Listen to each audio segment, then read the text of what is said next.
Good morning class 11th। बच्चों, कल हमने अपने वीडियो लेक्चर में डिस्कस किया था आपसे डिस्कवरी ऑफ इलेक्ट्रॉन, प्रोटॉन और neutron.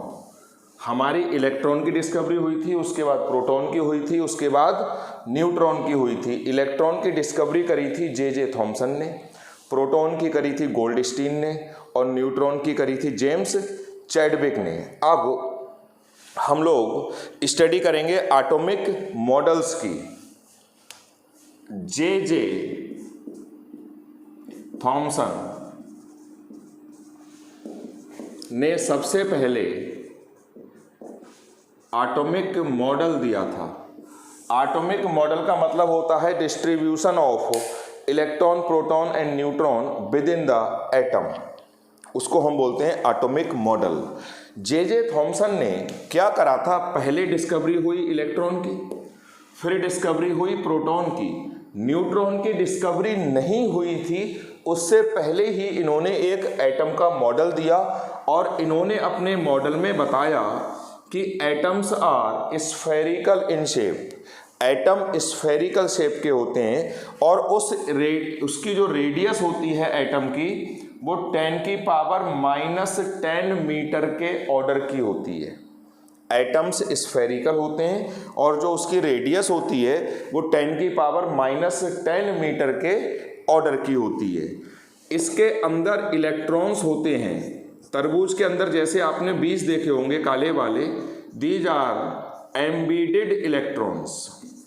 Electrons are embedded within the sphere और इन इलेक्ट्रॉनों के नेगेटिव चार्ज को बैलेंस करने के लिए प्रोटॉनों का पॉजिटिव चार्ज पूरे स्फीयर के अंदर डिस्ट्रीब्यूट रहता है। जैसे तरबूज के अंदर जो रेड वाला जो पार्ट होता है उसको आप मान लो पॉजिटिव चार्ज और जो काले बीज होते हैं उसको मान लो आप इलेक्ट्रॉन। ये वाली बात इन्होंने बताई थी। इनकी दो बातें बच्चों सही थीं। पहली बात कि atoms are spherical in shape, दूसरा रेडियस 10⁻⁻10 मीटर के ऑर्डर की होती है। ये वाली बात इनकी सही थी। फिर डिस्कवरी हो गई न्यूट्रॉन की। जैसे ही न्यूट्रॉन की डिस्कवरी हुई, ये मॉडल फेल हो गया क्योंकि इस मॉडल में न्यूट्रॉनों के बारे में कुछ नहीं बताया गया था। यानी जे थॉमसन का जो एटॉमिक मॉडल था वो फेल हो गया after the discovery of neutron. अब न्यूट्रॉन की डिस्कवरी हो गई, उसके बाद जो एक्सपेरिमेंट किया था रदरफोर्ड ने, उन्होंने क्या करा? अल्फा पार्टिकल्स का बम्बार्डमेंट करा। गोल्ड की बहुत पतली सी फिल्म बनाई, उसको फॉयल बोलते हैं, उसके ऊपर उन्होंने बम्बार्डमेंट करा अल्फा पार्टिकल्स का। बम्बार्डमेंट मीन्स बौछार कर दी, ढेर सारे अल्फा पार्टिकल उसके ऊपर डाल दिए बहुत हाई स्पीड से। अब यहाँ पर एक पॉइंट आता है, मैंने टर्म यूज करी अल्फा पार्टिकल। अल्फा पार्टिकल क्या होता है? Nucleus of helium. हीलियम के न्यूक्लियस को हम बोलते हैं अल्फा पार्टिकल्स। हीलियम ये होता है बच्चों, इसके अंदर 2 इलेक्ट्रॉन होते हैं, 2 प्रोटॉन होते हैं और 2 न्यूट्रॉन होते हैं। 2 प्रोटॉन होंगे इसके न्यूक्लियस में और 2 न्यूट्रॉन होंगे इस टाइप से, और बाहर एक शेल होगी जिसमें कि 2 इलेक्ट्रॉन मूव कर रहे होंगे। इन 2 इलेक्ट्रॉनों को यहाँ से हटा दो तो इसका ये बचेगा न्यूक्लियस, और 2 इलेक्ट्रॉन जब चले गए तो इस पे +2 चार्ज आ गया, है ना। इसी को हम बोलते हैं अल्फा पार्टिकल्स। Alpha particles. आपको पता होगा प्रोटॉन का जो मास होता है वो 1.67 × 10⁻⁻27 किलोग्राम होता है। न्यूट्रॉन का भी इतना ही होता है।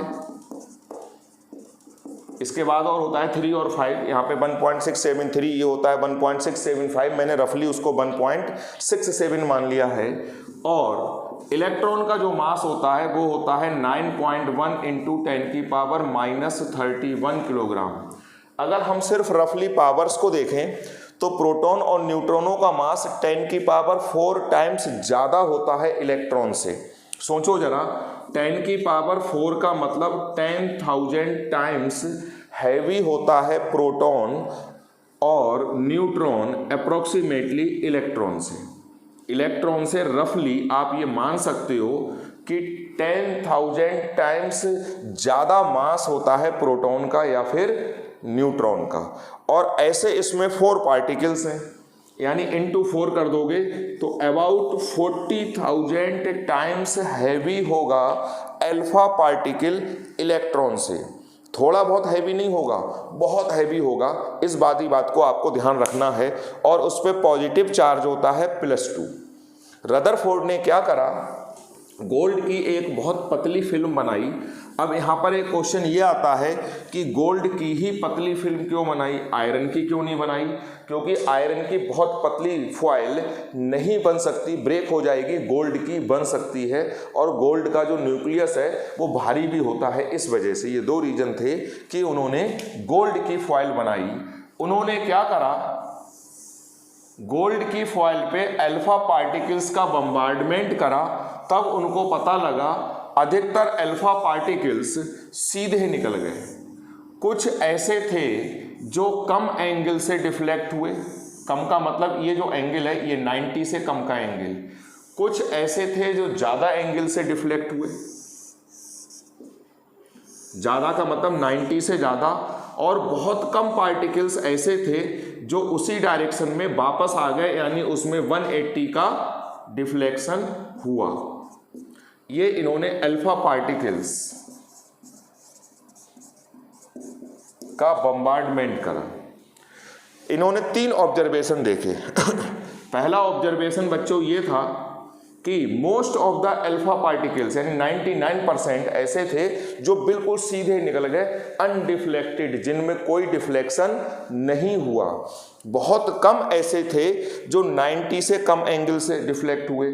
और बहुत ही कम यानी 1 in 20,000 अबाउट 20,000 पार्टिकल्स भेजे तो उसमें एक पार्टिकल अप्रोक्सीमेटली ऐसा था जो या तो 90 से ज़्यादा एंगल से डिफ्लेक्ट हुआ या 180 के एंगल से डिफ्लेक्ट हुआ, यानी उसी डायरेक्शन में टकरा के कोलाइड करके वापस आ गया। ये 3 इन्होंने ऑब्जर्वेशन देखे। पहला क्या था, most of the alpha particles सीधे निकल गए। बहुत कम ऐसे थे जो 90 से कम एंगल से डिफ्लेक्ट हुए। और बहुत ही कम, लगभग ना के बराबर, एक पार्टिकल 20,000 में से ऐसा था जो उसी डायरेक्शन में वापस लौट के आया। ये इन्होंने 3 ऑब्जर्वेशन ऑब्जर्व करे। इन ऑब्जर्वेशंस को इन्होंने जब एक्सप्लेन करा तो इन्होंने एक्सप्लेन करा कि अधिकतर अल्फा पार्टिकल सीधे निकल गए। इसका मतलब ये हुआ कि एटम का ढेर सारा स्पेस एम्प्टी होता है, तभी तो वो सीधे निकल गए उसमें से बिना किसी डिफ्लेक्शन के। अब जैसे जैसे पार्टिकल सेंटर की तरफ आ रहे हैं उसमें डिफ्लेक्शन हो रहा है बच्चों। सेंटर पॉजिटिव है और अल्फा पार्टिकल भी पॉजिटिव है। जाहिर सी बात है पॉजिटिव पॉजिटिव में रिपल्सन होगा, तो सेंटर पॉजिटिव है ऐसा इन्होंने सोचा, तभी तो सेंटर की तरफ आने पर डिफ्लेक्शन बढ़ रहा है। सेंटर की तरफ आने से डिफ्लेक्शन बढ़ रहा है। सेंटर पॉजिटिव है, अल्फा पार्टिकल भी पॉजिटिव है, तो पॉजिटिव पॉजिटिव से ही रिपेल होगा। और अल्फा पार्टिकल हैवी होता है काफ़ी, मैंने अभी आपको एक्सप्लेन करके बताया कि इलेक्ट्रॉन से तो बहुत ही ज़्यादा भारी होता है। तो कोई भारी चीज़ किसी भारी चीज़ से जब टकराएगी तभी वापस आएगी लौट के। आप एक लेदर की बॉल को दीवार में जब मारेंगे तब तो वो वापस आएगी। अगर लेदर की बॉल को अगर हम कॉटन में फेंक के मारेंगे तो वो वापस नहीं आएगी, क्योंकि कॉटन सॉफ्ट होता है और दीवार हार्ड होती है। अल्फा पार्टिकल अगर वापस आ रहा है इसका मतलब ये हुआ वो किसी बहुत डेंस मटेरियल से टकरा रहा है। इससे इन्होंने ये कंक्लूजन निकाला कि एटम के सेंटर पे बहुत डेंस मटेरियल रखा होता है, यानी पूरे एटम का सारा मास उसके सेंटर पे एक छोटी सी जगह पे कंसंट्रेट हो जाता है।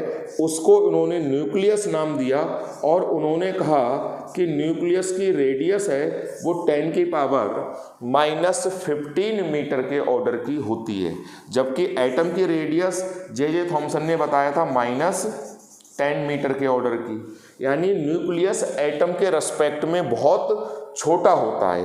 10⁵ का डिफरेंस आ रहा है बच्चों। क्लियर हो गई बात? क्या क्लियर हुई कि एटम के सेंटर पे छोटी सी जगह में पूरे एटम का ऑलमोस्ट सारे का सारा चार्ज एक छोटी सी जगह पे आके कॉन्सेंट्रेट हो जाता है और सारे का सारा पॉजिटिव चार्ज। मास क्यों सारा वहाँ पे आ गया?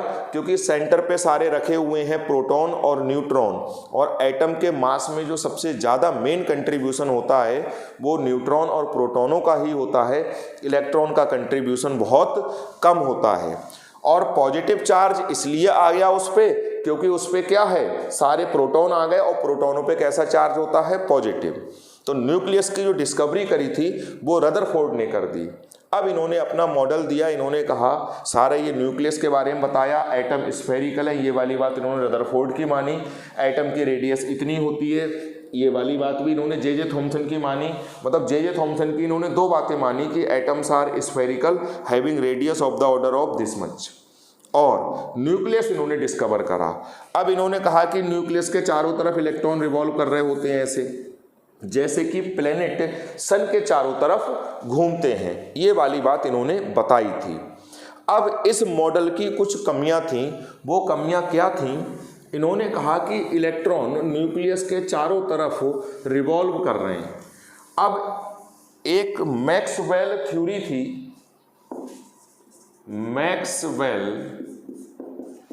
की थ्योरी, उस थ्योरी में यह बताया गया था कि जब कोई चार्ज्ड पार्टिकल अपोजिट चार्ज के चारों तरफ मूव करता है तो जो पार्टिकल मूव करता है वो अपनी एनर्जी कॉन्टिन्यूअसली लूज करता रहता है।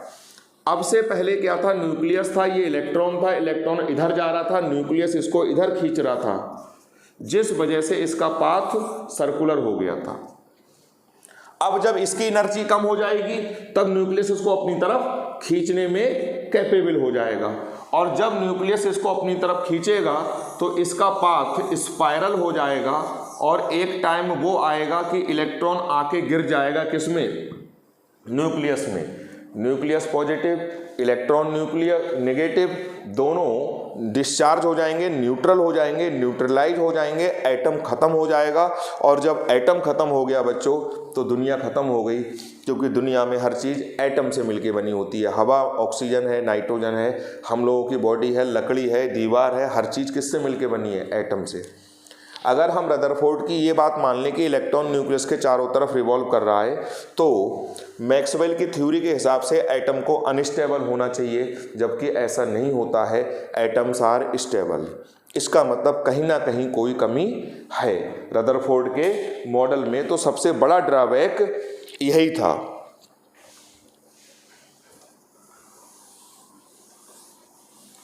उसके बाद नया मॉडल आया रदरफोर्ड का।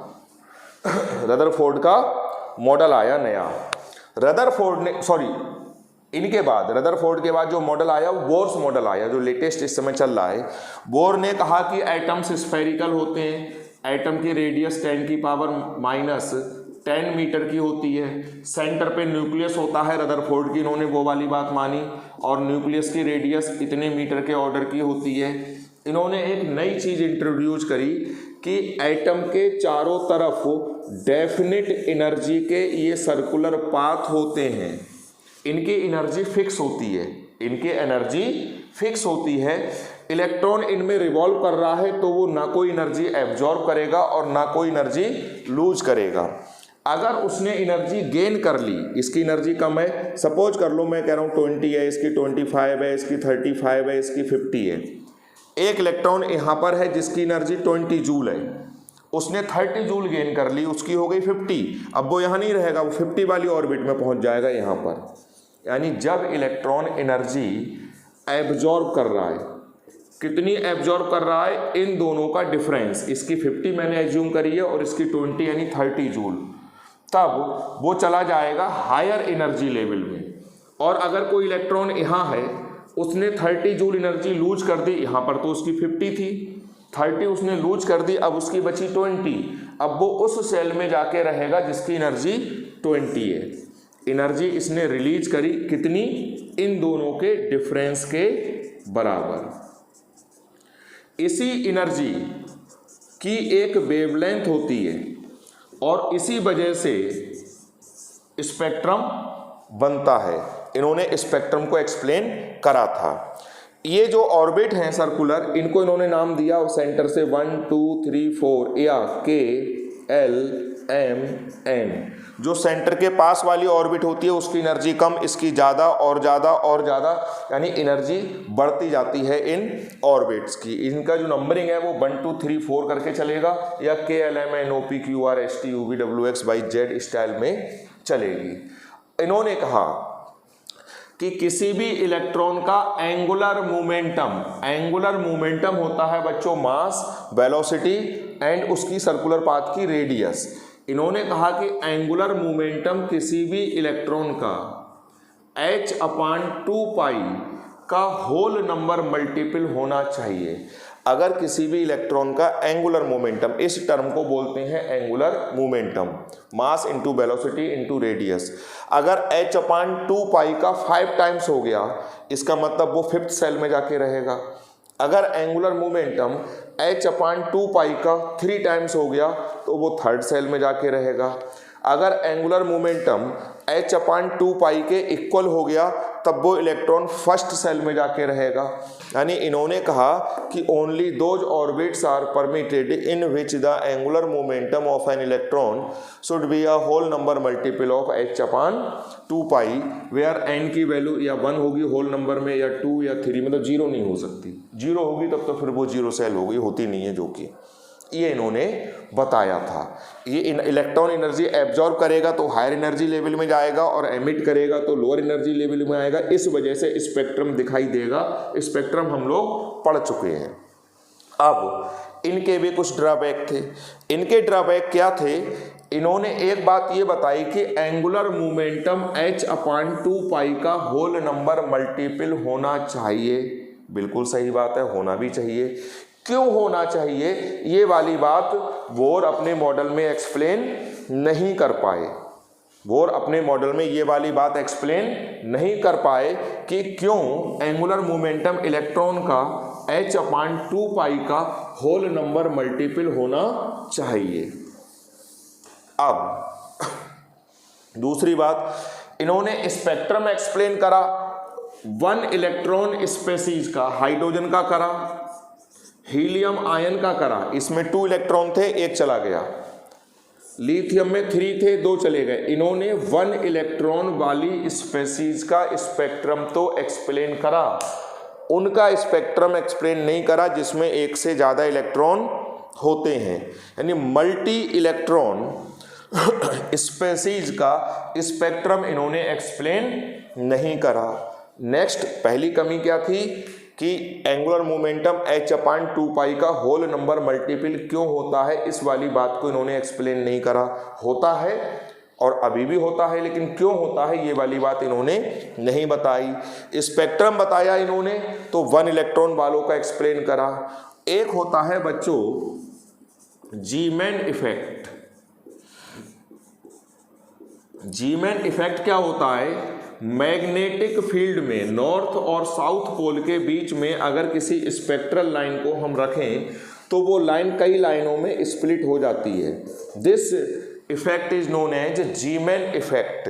The splitting of a spectral line, the splitting of a spectral line in magnetic field is known as Zeeman effect.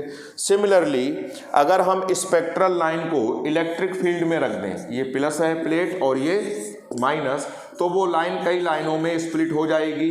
This phenomena is known as Stark effect. तो ना तो ये जीमैन इफेक्ट को explain कर पाए और ना स्टार्क इफेक्ट को एक्सप्लेन कर पाए। तो एक कमी क्या बताई मैंने कि क्यों इलेक्ट्रॉन का एंगुलर मोमेंटम h/2π का होल नंबर मल्टीपल होना चाहिए, उसको एक्सप्लेन नहीं कर पाए। मल्टी इलेक्ट्रॉन स्पेसीज के स्पेक्ट्रम को एक्सप्लेन नहीं कर पाए, स्टार्क इफेक्ट को एक्सप्लेन नहीं कर पाए और जीमैन इफेक्ट को एक्सप्लेन नहीं कर पाए। स्टार्क इफेक्ट क्या होता है? Splitting of spectral line in electric field is known as Stark effect and splitting of spectral line in magnetic field is known as Zeeman effect. तो ये इनकी कमियां थी। शेप्स ऑफ मॉलिक्यूल्स के बारे में ये नहीं बता पाए कि मॉलिक्यूल की शेप क्या होगी। तो इस टाइप की ये इनकी कमियां थी जो अभी भी चली आ रही हैं, लेकिन अभी जो लेटेस्ट चल रहा है वो यही चल रहा है। सीबीएसई बोर्ड ने इस बार सब कुछ बोर्ड से हटा दिया, बस खाली वोर्स मॉडल को सिलेबस में रखा है। तो वोर्स मॉडल के पोस्टुलेट्स और वोर्स मॉडल की लिमिटेशंस आप बहुत ध्यान से पढ़ना, बाकी सिलेबस से हटा दिया है इस साल के लिए। पढ़ाना मजबूरी थी, क्योंकि जब तक हम इलेक्ट्रॉन की डिस्कवरी, प्रोटॉन, न्यूट्रॉन और जे थॉम्सन रदरफोर्ड मॉडल नहीं आपको एक्सप्लेन करते, तब तक आपकी समझ में ये नहीं आता। तो ये बहुत सीरियसली सारे इसके पोस्टुलेट्स बार बार आप लिख के देखना, नोट्स में आपको सेंड कर दूंगा। और इसके ड्रॉबैक्स मेन है लिमिटेशंस ज़्यादा इंपॉर्टेंट है लर्न करना। Thank you.